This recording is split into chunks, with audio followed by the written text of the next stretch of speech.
नमस्कार दोस्तों, मैं हूँ निशि गुप्ता, एक आयुर्वेदा स्टाफ नर्स और स्वागत करती हूँ आपका अपने इस छोटे से परिवार और चैनल में जिसका नाम है वीमेंस लाइफ स्ट्रगल। कैसे हैं आप सब दोस्तों? आज है गुरु पूर्णिमा का पावन पर्व। वैसे तो मैं रोज़ डेली ब्रह्म मुहूर्त में उठती हूँ और देखिए मैंने झाड़ू लगा लिया है। अब मैं पोछा लगाने का काम कर रही हूँ।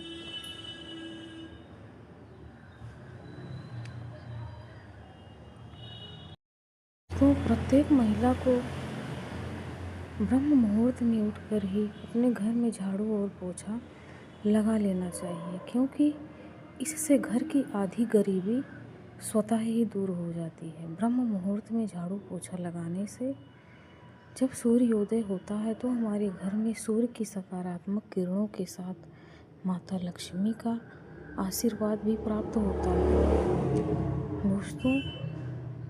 और प्रत्येक महिला को अपने घर में द्वार पूजन भी अवश्य करना चाहिए। देखिए दोस्तों, अब मैं आ गई हूँ अपने मेन गेट की सफाई करने के लिए, जहाँ पर मैं रोज़ डेली द्वार पूजन करती हूँ। वहाँ पर मैं अच्छे से पहले पानी से धुल दूँगी, ताकि यहाँ पर लगी धूल मिट्टी वगैरह साफ़ हो जाए, क्योंकि अभी मैं फिर से स्नान पूजा आदि करके यहाँ पर द्वार पूजन करूँगी।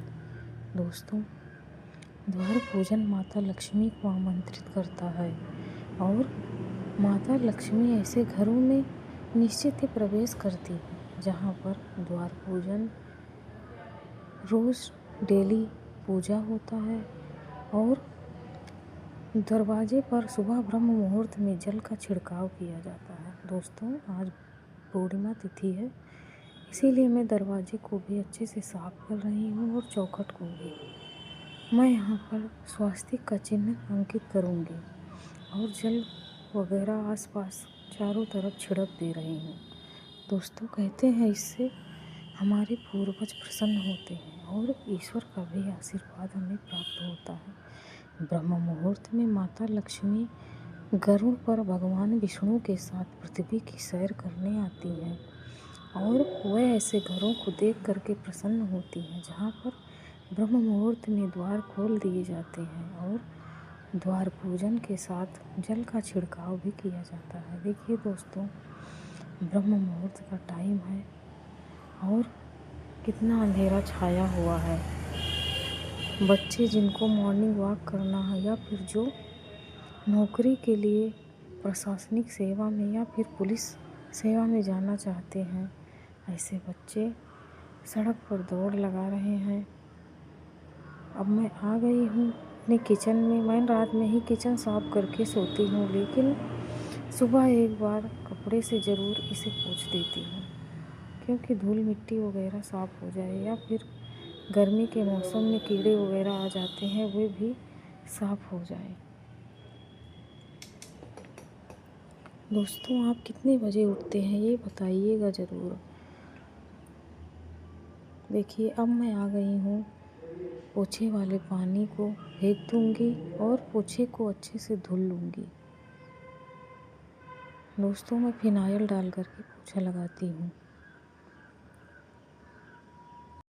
चल रही हुई जो रात में बच्चे दूध पीते हैं उसका बर्तन धुल लेती हूँ। दोस्तों, ये बर्तन रह जाते हैं, इन्हें मैं सुबह ही धुलती हूँ, क्योंकि मैं बहुत ही ज़्यादा थक चुकी होती हूँ रात तक काम करते करते। आपको पता है कि मेरा घर कितना पतला है, इसलिए मैंने हाउस हेल्प अभी तक नहीं रखा है। दोस्तों, वैसे तो हमारे 3 घर हैं, लेकिन सभी घर कॉलोनी में स्थित हैं और सभी किराए पर दिए हुए हैं। ये घर हमारा रोड पर है और यहाँ से सारी सुविधाएं, मेरी ड्यूटी, मार्केट और भी बहुत सारी सुविधाएं नज़दीक में है, इसीलिए हम लोग यहाँ पर रह रहे हैं। लेकिन हमारा नया घर बन रहा है, हम लोग शीघ्र ही वहाँ पर शिफ्ट हो जाएंगे। दोस्तों, ईश्वर की कृपा होगी तो मैं उसका वीडियो भी आपको ज़रूर शेयर करूँगी। बस आप अपना प्यार और कमेंट थोड़ा मुझे भी प्रदान किया करिए। दोस्तों, देखिए मैं इन सभी बर्तनों को अच्छे से धुल लूँगी और उसके बाद मैं बाथरूम को अच्छे से क्लीन करूँगी। फिर मैं स्नान करूँगी। दोस्तों, मैं आपको बार बार बता रही हूँ कि आज पूर्णिमा तिथि है, वो भी पूर्णिमा में आज गुरु पूर्णिमा है। इस दिन हमें अपने गुरु की विशेष पूजा अर्चना करनी चाहिए। यदि आपने गुरु मंत्र लिया है तो इस दिन गुरु मंत्र का जाप अवश्य करें।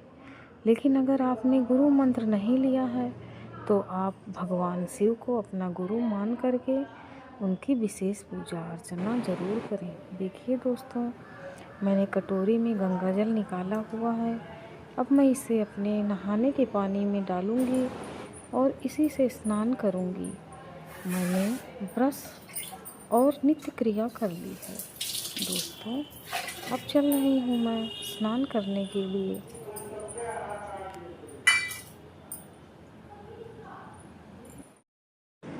देखिए दोस्तों, मैं आ गई हूँ अब पूजा करने के लिए।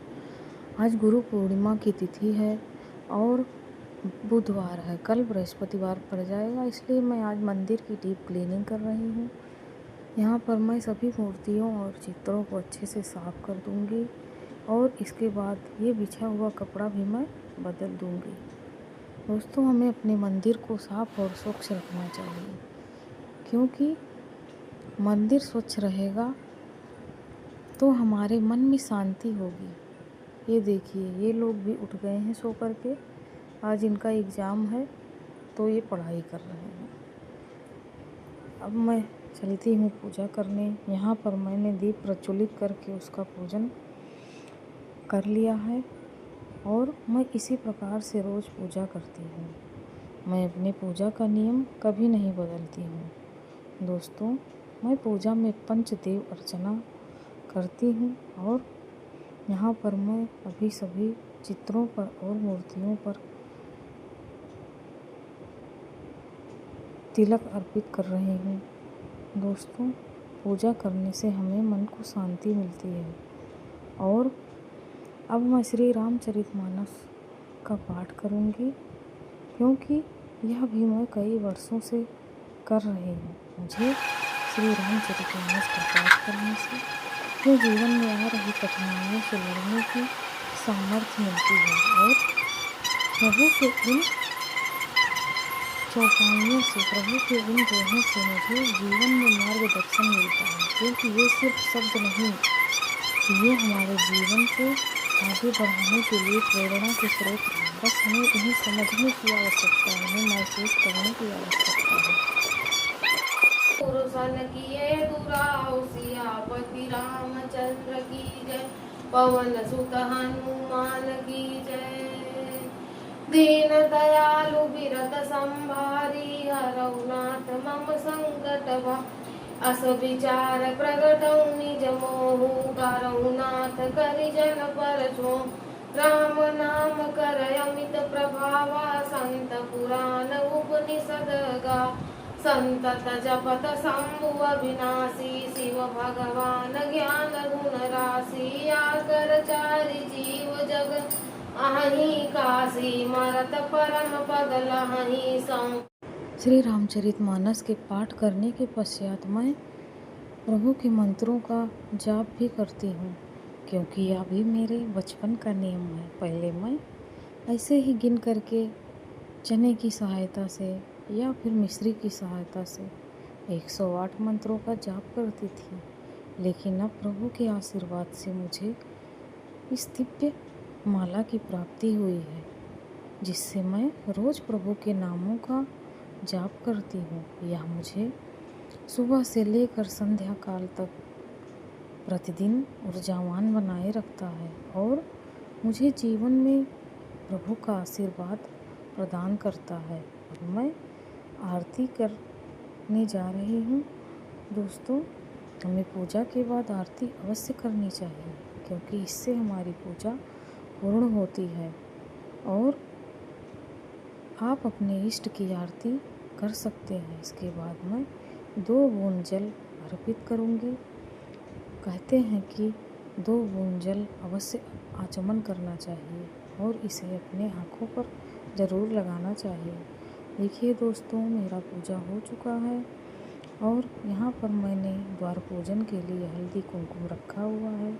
अब मैं जा रही हूँ छत पर जल चढ़ाने के लिए और मैंने द्वार पूजन भी कर लिया है। वीडियो लॉन्ग हो जाता इसीलिए मैं आपको थोड़ा थोड़ा ही दिखा रही हूँ। यहाँ पर मैं अपने दरवाजे पर स्वास्तिक का चिन्ह अंकित कर रही हूँ। आप भी शुभ दिनों में स्वास्तिक का चिन्ह अपने दरवाजे पर अवश्य बनाइए।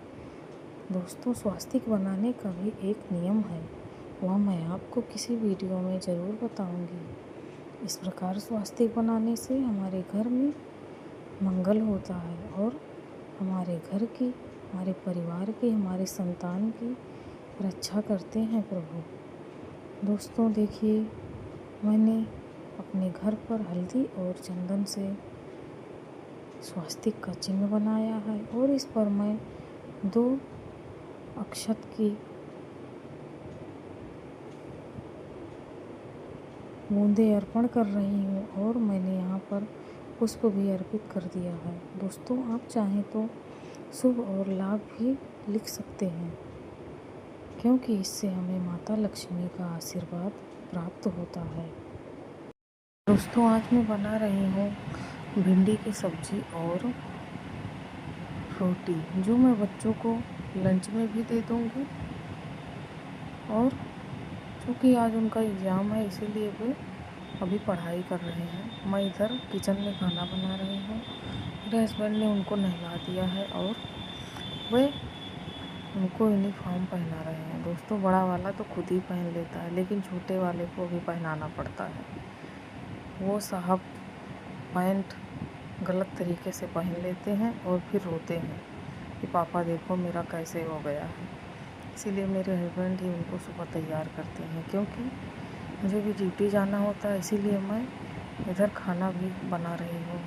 मैं दोपहर में दाल, सब्जी और रोटी बना करके जाती हूँ और जब खाना होता है तब चावल मेरे हस्बैंड खुद ही बना लेते हैं। वो घर पे ही रहते हैं, क्योंकि मेरी सास बीमार रहती हैं, इसीलिए उनकी देखभाल करने के लिए वो घर पे ही रहते हैं। मेरी सास ना तो चल पाती हैं और ना ही उठ पाती हैं बिस्तर से, इसीलिए उनको बिस्तर पर ही खाना पीना सब देना पड़ता है। दोस्तों देखिए, सब्जी मैंने इधर रख दिया है। अभी सब्जी को भूनना है और मैं इधर बच्चों के लिए चाय और पराठे बना रही हूँ। मैंने नमकीन आटा थोड़ा सा बना लिया है, जिसमें मैंने अजवाइन और नमक मिला दिया है। दोस्तों, सुबह की पहली रोटी हमें किसी को नहीं देनी चाहिए, क्योंकि सुबह जल्दी रहती है। इसीलिए मैं इसी तरह की 2 छोटे आटे की रोटियां बना करके तवे पे डाल देती हूँ और इसे निकालने के बाद मैं अगली रोटी या पराठा जो भी बनाना होता है वो बनाती हूँ। और मैं रोज़ यही करती हूँ। शाम को तो एक रोटी निकाल देती हूँ, क्योंकि शाम को कोई जल्दी नहीं रहती है, लेकिन सुबह जल्दी रहती है। इसीलिए मैं ऐसे छोटी छोटी लोइयाँ बना करके निकाल देती हूँ, फिर आगे का प्रोसेस करती हूँ। देखिए दोस्तों, यहाँ मैं पराठा बना चुकी हूँ और एक पराठा और बना दूँगी, जिससे बच्चे खा करके चाय और पराठा अपने स्कूल के लिए निकल जाएंगे। देखिए दोस्तों, कैसे बदमाशी कर रहे हैं आकर के। देख रहे हैं कि मम्मी वीडियो बना रही हैं, तो मैं भी अपनी वाली कर दूँ। आ गए हैं पता लगाने के लिए कि क्या बन रहा है। देखिए दोस्तों, हमारा एक तरफ सब्जी बन रहा है, एक तरफ पराठा। पराठे मैं सेक चुकी हूँ। चल रही हूँ इन लोगों के लिए लंच पैक करने के लिए। घी रोटी में मैं लगा दूँगी, क्योंकि मैंने इनको लंच में ले जाने के लिए पराठे नहीं रोटियाँ सेकी हैं। और इधर सब्जी को भी थोड़ा सा भून लूँगी। दोस्तों, कभी भी आप गैस पर रखा हुआ खाना किसी को सर्व मत करिए, चाहे आपने गैस को बंद क्यों ना कर रखा हो। कहते हैं गैस पे चढ़ा हुआ खाने से चढ़ा हुआ मन उतर जाता है, और हम अगर किसी ज़रूरी काम से जा रहे हैं तो उस कार्य में रुकावट आ जाती है। तो आप खाना परोसते समय रसोई में यह विशेष ध्यान रखें कि चूल्हे पर चढ़ा हुआ खाना आप किसी को सर्व नहीं करेंगे। आपका खाना पक गया है, उसे आप नीचे उतारिए, फिर किसी को दीजिए, वो चाहे आपके बच्चे हों या फिर आपके हस्बैंड या घर का कोई भी सदस्य। इस नियम को आप प्रतिदिन के नियम की तरह बना लीजिए। इससे आप अपने जीवन में अद्भुत परिवर्तन देखेंगे। दोस्तों, मैंने लंच पैक कर दिया है। ये देखिए, अब ये दोनों लोग स्कूल के लिए जा रहे हैं।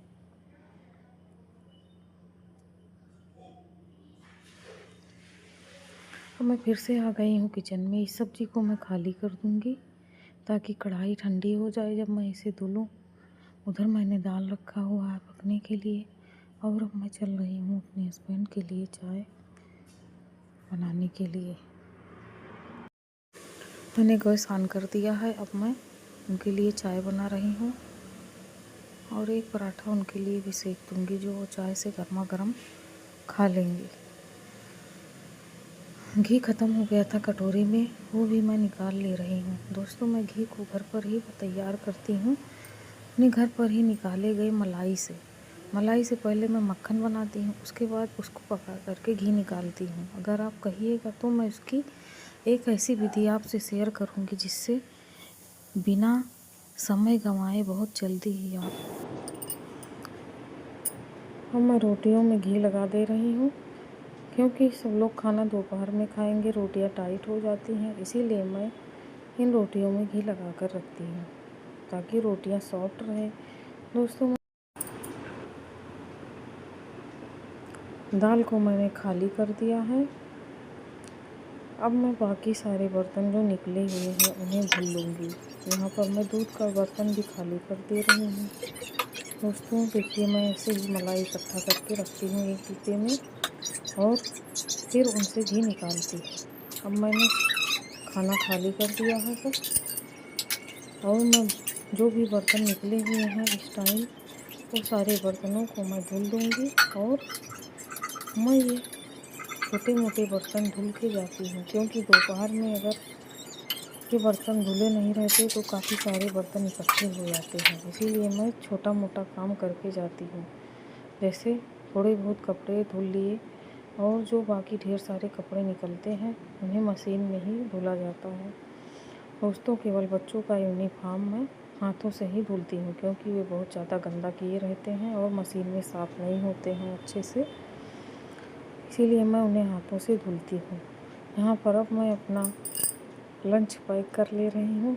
इसमें मैं सब्ज़ी और रोटी ले कर के जाऊँगी और मैं सोच रही हूँ आज थोड़े से भुने हुए चने भी रख लूँ। दोस्तों, मैं ठंडा पानी भी ले जा रही हूँ क्योंकि इस समय बहुत गर्मी हो रही है। ये देखिए, मैंने थोड़े से चने भी रख लिए हैं भुने हुए, जो मैं टाइम मिलने पर वहाँ खा लूँगी। देखिए दोस्तों, अब मैं रेडी होकर के आ गई हूँ ड्यूटी जाने के लिए, और अब मैं प्रभु से जाने से पहले मिल लेती हूँ और उनसे अनुमति ले लेती हूँ, फिर मैं निकल जाती हूँ अपनी ड्यूटी के लिए। दोस्तों, वीडियो कैसा लगा ज़रूर बताइएगा। मिलते हैं और अब किसी वीडियो में, तब तक के लिए राधे राधे, जय श्री सीताराम।